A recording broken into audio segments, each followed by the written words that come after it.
Today we will start our new topic reproductive phase of life in humans। तो आज हम reproductive phase of life in humans में बात करेंगे। इसमें हम देखेंगे कि रिप्रोडक्टिव जो प्रोसेस है वो कब से कब तक चलता है, यानी टाइम पीरियड के बारे में जानेंगे। तो चलिए चैप्टर को स्टार्ट करते हैं। Adolescence becomes capable of reproduction. Adolescence की जो एज होती है उसमें जब एडोलसेंस की जब एज आ जाती है, एडोलसेंट जब हो जाता है लड़का जैसे या कोई भी, तो उस समय पे क्या होता है कि वो रिप्रोडक्शन करने के लिए कैपेबल होता है। When the testis in boys and ovaries in girls begin produce sex cells gametes. जो बॉयज़ एंड गर्ल्स में जो उनके रिप्रोडक्टिव पार्ट्स जो होते हैं वो सेक्स सेल्स या गैमेट्स बनाने की शुरुआत कर देते हैं, प्रोड्यूस करने की शुरुआत कर देते हैं। The capacity to produce mature gametes last for a much longer time in males humans than in females. जो गैमेट्स बनाने की लिए जैसे जो मेल हैं उनमें काफ़ी लॉन्ग लास्टिंग, मतलब काफ़ी लंबे समय तक के लिए होता है, और फीमेल्स में उनकी अपेक्षा कम होता है। मीन्स कहने का मीन्स ये है कि जो सेक्स सेल्स जो होते हैं मेन के अंदर काफ़ी लंबे समय तक बनता रहता है, लेकिन जो फीमेल्स हैं उनके अंदर जो है वो उनकी अपेक्षा बहुत कम बनता है। इन फीमेल्स में the reproductive faces of life beings at puberty. जो रिप्रोडक्टिव फेसेस जो है वो प्यूबर्टी की एज से स्टार्ट होता है, मीन्स 10 to 12 में स्टार्ट हो जाता है, and generally last till the age 45 to 50 years. Means 45 से लेकर 50 ईयर्स तक ही केवल इनकी जो मेंस्ट्रुअल साइकिल है वो चलती है, उसके बाद वो फिनिश हो जाती है। At 45 to 50 years of age the menstrual cycle stop, यानी 45 से लेकर 50 तक की एज में जो मेंस्ट्रुअल साइकिल जो होती है वो रुक जाता है। The stoppage of menstrual flow and other associated events in the body of a female is called menopause. इस प्रोसेस को, जो मेंस्ट्रुअल साइकिल जो है वो रुक जाता है फीमेल्स का, तो उससे क्या होता है, इस प्रोसेस को मेनोपॉज बोलते हैं, मेनोपॉज बोला जाता है इसको। After menopause a female loses her capacity to reproduce. Menopause की स्थिति में आने के बाद जो एक फीमेल जो होती है वो रिप्रोड्यूस करने की कैपेसिटी को खो देती है। मीन्स वो अब इस एज में आके 45 से लेके 50 तक की एज में आकर के वो अब किसी बच्चे की माँ नहीं बन सकती है, क्योंकि वो रिप्रोड्यूस नहीं कर पाएगी। In males the reproductive faces being at puberty. जो मेल्स हैं उनके अंदर रिप्रोडक्टिव फेसेस जो होता है स्टार्ट होता है 14 to 15 ईयर्स, यानी 14 से लेकर 15 साल की एज में स्टार्ट होता है, and last as long as they are healthy. और ये जब तक रहते हैं, जब तक ये रिप्रोड्यूस कर सकते हैं या जब तक इनके गैमेट्स प्रोड्यूस हो सकते हैं, जब तक कि ये हेल्दी हैं। मतलब ऐसी कोई एज नहीं है, पर्टिकुलर एज नहीं है कि जहाँ पे इनका जो गैमेट्स है वो प्रोड्यूस होना बंद हो जाए। ये लॉन्ग लास्टिंग तक मतलब चलता रहता है जब तक ये स्वस्थ रहते हैं। अब नेक्स्ट टॉपिक हमारा रिप्रोडक्टिव हेल्थ। रिप्रोडक्टिव हेल्थ क्या है इसके बारे में जानते हैं। The physical and the mental well being of an individual is necessary to lead a healthy life. एक फिजिकल और मेंटल वेल बीइंग जो है एक इंडिविजुअल के लिए, एक फिजिकली और मेंटली जो है स्वस्थ रहना बहुत ज़्यादा ज़रूरी है एक अच्छी लाइफ के लिए, हेल्दी लाइफ के लिए। To keep the body healthy every human being at any age. जो हमारी बॉडी है उसको हमें हेल्दी रखना चाहिए। हर एक इंसान को हर एज में need to have a balance diet. उसको एक बैलेंस डाइट की आवश्यकता होती है। मीन्स जब भी जिस भी एज में इंसान होता है तो उसको एक बैलेंस डाइट लेनी चाहिए। बैलेंस डाइट खाने से क्या होता है, उसके अंदर जितने भी न्यूट्रिएंट्स होते हैं वो उसको मिलते रहते हैं और इंसान जो है लंबे समय तक स्वस्थ रहता है इससे। Everyone must also observe personal hygienes and undertake adequate physical exercise. Reproductive health includes such as aspect as ensure responsible safe and satisfying reproductive life. इससे क्या होता है कि जैसे कोई व्यक्ति बैलेंस डाइट खाएगा तो उससे क्या है, उसकी बॉडी जो है पूरी हेल्दी रहेगी, और हर एक व्यक्ति को personal hygienes and undertake adequate physical exercise means उनको फिजिकल एक्सरसाइज भी करनी चाहिए, जिससे कि उनका जो रिप्रोडक्टिव हेल्थ है और जो भी उनकी लाइफ है वो पूरी तरह से मतलब रिप्रोडक्टिव लाइफ जो है वो अच्छी से गुजरे। मीन्स जो भी व्यक्ति हेल्दी होगा तो उसको मतलब फिट महसूस करेगा, उसको थकान नहीं महसूस होगी और ये सारी चीज़ें हैं। तो उसको अपनी खान पान का भी मतलब खान पान का हमेशा ध्यान रखना चाहिए। ये है हमारी रिप्रोडक्टिव हेल्थ। नेक्स्ट है हमारा topic nutritional diet. Nutritional diet क्या होती है इसके बारे में बात करते हैं। Every person must take a balance nutritional diet in order to maintain a proper reproductive health. एक प्रॉपर रिप्रोडक्टिव हेल्थ बनाने के लिए हर इंसान को एक बैलेंस न्यूट्रिशनल डाइट की आवश्यकता होती है। Adolescence need necessity a balance diet as they grow rapidly. उनको आगे की बढ़त के लिए, जो एडोलसेंस की जैसे ही एज आती है, उनको आगे की बढ़त के लिए उनको एक हेल्दियर खाने की ज़रूरत होती है, एक बैलेंस डाइट की ज़रूरत होती है, जिससे कि वो उनकी जो बॉडी है वो अच्छी तरह से ग्रो करे। Their diet must contain a balance proportional of proteins, carbohydrate, fats, vitamins, minerals and roughage. उनके खाने में प्रोटीन्स भी होना चाहिए, कार्बोहाइड्रेट्स भी होना चाहिए, फैट्स भी होना चाहिए, विटामिन्स भी होना चाहिए, मिनरल्स भी होना चाहिए और रफेज भी होना चाहिए। तो ये सारी चीज़ें होने से क्या है कि एक बैलेंस डाइट बनेगी। बैलेंस डाइट खाने से क्या है, एक व्यक्ति हेल्दी रहता है। They must drink plenty of water every day, और उनको पर्याप्त मात्रा में पानी पीना चाहिए। They must also consume milk and fruit regularly, और उनको मिल्क और फ्रूट भी रेगुलरली लेना चाहिए। नेक्स्ट है हमारा पर्सनल हाइजीन। पर्सनल हाइजीन क्या है इसके बारे में जानते हैं।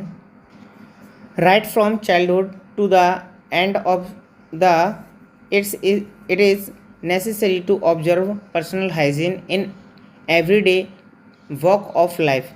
शुरुआत से लेके जन्म से लेकर के हमारी जितनी भी ज़िंदगी होती है, हमें पर्सनल हाइजीन के बारे में ऑब्जर्व करना काफ़ी ज़रूरी है, क्योंकि ये हमारी ज़िंदगी से जुड़े हुए होते हैं। Everyone should have a bath at least once every day. प्रत्येक व्यक्ति को एक दिन में कम से कम एक बार नहाना चाहिए। मीन्स पर्सनल हाइजीन से मीन्स है कि हमारी बॉडी के अंदर बहुत सारे कीटाणु हैं, जर्म्स है, वो लग जाते हैं। तो उसके लिए हमें क्या करना चाहिए, हर व्यक्ति को बचपन से लेकर जब तक वो ज़िंदा रहता है उसको कम से कम पूरे दिनचर्या ऐसी बनानी चाहिए कि उसको कम से कम एक बार तो उसको नहाना चाहिए। It is more necessary for teenagers and adults because secretion from sweat glands sometimes makes the body smell bad। ये सबसे ज़्यादा ज़रूरी टीनेजर्स के लिए हो जाता है एंड अडल्ट्स के लिए हो जाता है, क्योंकि उनके अंदर से जो स्वेट ग्लैंड्स हैं उनमें से स्वेट जो है सीक्रेशन होता है, मीन स्वेट निकलता है। तो उसकी वजह से उनकी जो बॉडी है वो कैसी हो जाती है, स्मेली हो जाती है, मतलब बदबू आती है, उसमें से स्मेल आने लगती है, बैड स्मेल आने लगती है बॉडी से। All part of the body including reproductive organs should be washed and cleaned every day। हमें जो है सभी को all parts of the body, यानी कि बॉडी के जितने भी पार्ट्स हैं इंक्लूडिंग रिप्रोडक्टिव ऑर्गन्स, इन रिप्रोडक्टिव ऑर्गन्स को इंक्लूड करके शुड बी वॉश्ड, उसको धोना चाहिए, क्लीन्ड और साफ़ सुथरा करना चाहिए एवरीडे। यानी कि जितने भी हमारे रिप्रोडक्टिव पार्ट हैं या जितने भी हमारे बॉडी के पार्ट्स हैं उन सबको हमें रोज़ाना वॉश करना चाहिए और उनको साफ़ करना चाहिए। फॉर स्किन और पेनिस की फॉर स्किन को urethra should be cleaned every day to save them from the infection, और इनको हमें इन्फेक्शन से दूर रखने के लिए हमें इनका क्लीन करना चाहिए every day. Girl should take special care of cleanness during the time of menstrual flow. Girls को मेंस्ट्रुअल फ्लो के दौरान उनको क्लीननेस की काफ़ी ध्यान रखना चाहिए। They should keep track of their menstrual cycle, be prepared for the onset of the menstrual. उनको मेंस्ट्रुअल साइकिल के बारे में उनको याद रखना चाहिए और उसके लिए पहले से ही उनको सेटअप रहना चाहिए। तो ये है पर्सनल हाइजीन, जिनसे हम अपनी लाइफ को बचा सकते हैं और काफ़ी बीमारियां लगने से बच सकते हैं इसकी मदद से। अब नेक्स्ट टॉपिक हमारा फिजिकल एक्सरसाइज। फिजिकल एक्सरसाइज में देखिए क्या दिया है। All young boys and girls should take walk, exercise and play outdoor games. जितने भी यंग बॉयज़ एंड गर्ल्स हैं शुड टेक वॉक, उनको सबको वॉक करना चाहिए, एक्सरसाइज करना चाहिए, प्ले आउटडोर और बाहर के गेम्स खेलने चाहिए, आउटडोर गेम्स खेलने चाहिए। Walking and playing in fresh air keeps the body fit and healthy, जो खुले में यानी फ्रेश एयर में घूमना और खेलना जो बॉडी को फिट रखता है, हेल्दी रखता है। Exercise and breathing fresh air is are good for health, जो एक्सरसाइज है और ब्रीथिंग है फ्रेश एयर में, जो फ्रेश एयर में अगर आप ब्रीथ करते हो तो ये स्वास्थ्य के लिए बहुत ज़्यादा लाभदायक है। तो आपको फिजिकल एक्सरसाइज और आपको आउटडोर गेम्स और वॉकिंग को हमेशा याद रखना है कि ये सारी चीज़ तो आपको करनी है, जिससे कि आप हमेशा एक जैसे फिट रहो और आपका बॉडी जो है एकदम स्वस्थ बना रहे। अब नेक्स्ट टॉपिक है हमारा avoid drugs and smoking. Drugs और स्मोकिंग को हमें अवॉइड करना चाहिए, बचना चाहिए। Drugs and smoking are harmful to health and intelligence, everyone must say no to them. Drugs और स्मोकिंग जो होती है हमारे स्वास्थ्य के लिए बहुत ज़्यादा हानिकारक होती हैं और हर एक व्यक्ति को इसे नो कह देना चाहिए, मतलब इसका इस्तेमाल नहीं करना चाहिए। Avoid sexual contact of any kind which may result infection of any kind और एनी सेक्सुअल ट्रांसमिटेड डिजीज़। हर कोई व्यक्ति इस तरह का है जिसको किसी भी तरह का इन्फेक्शन है तो वो किसी के कॉन्टैक्ट में आने पर, सेक्सुअल कॉन्टैक्ट में आने पर उसको ये डिजीज़ जो है ट्रांसफ़र हो सकती हैं, जिसकी वजह से दूसरा भी बीमार हो सकता है। तो इसलिए हमें जो है इनको बहुत सारे नुकसान हैं इनसे, ड्रग्स और स्मोकिंग से, तो इन्हें हमें नो कह देना चाहिए, हमें इनका इस्तेमाल नहीं करना चाहिए। Adolescent pregnancy is also very harmful. Adolescent pregnancy is also very harmful. जो एडोलसेंट यानी कि बाल्यावस्था, छोटी उम्र की जो प्रेगनेंसी जो होती है वो बहुत ज़्यादा हानिकारक होती है। मीन्स कम उम्र में ही माँ बन जाना जो है बहुत ज़्यादा हानिकारक होता है। The right age for motherhood is 20 और एबव।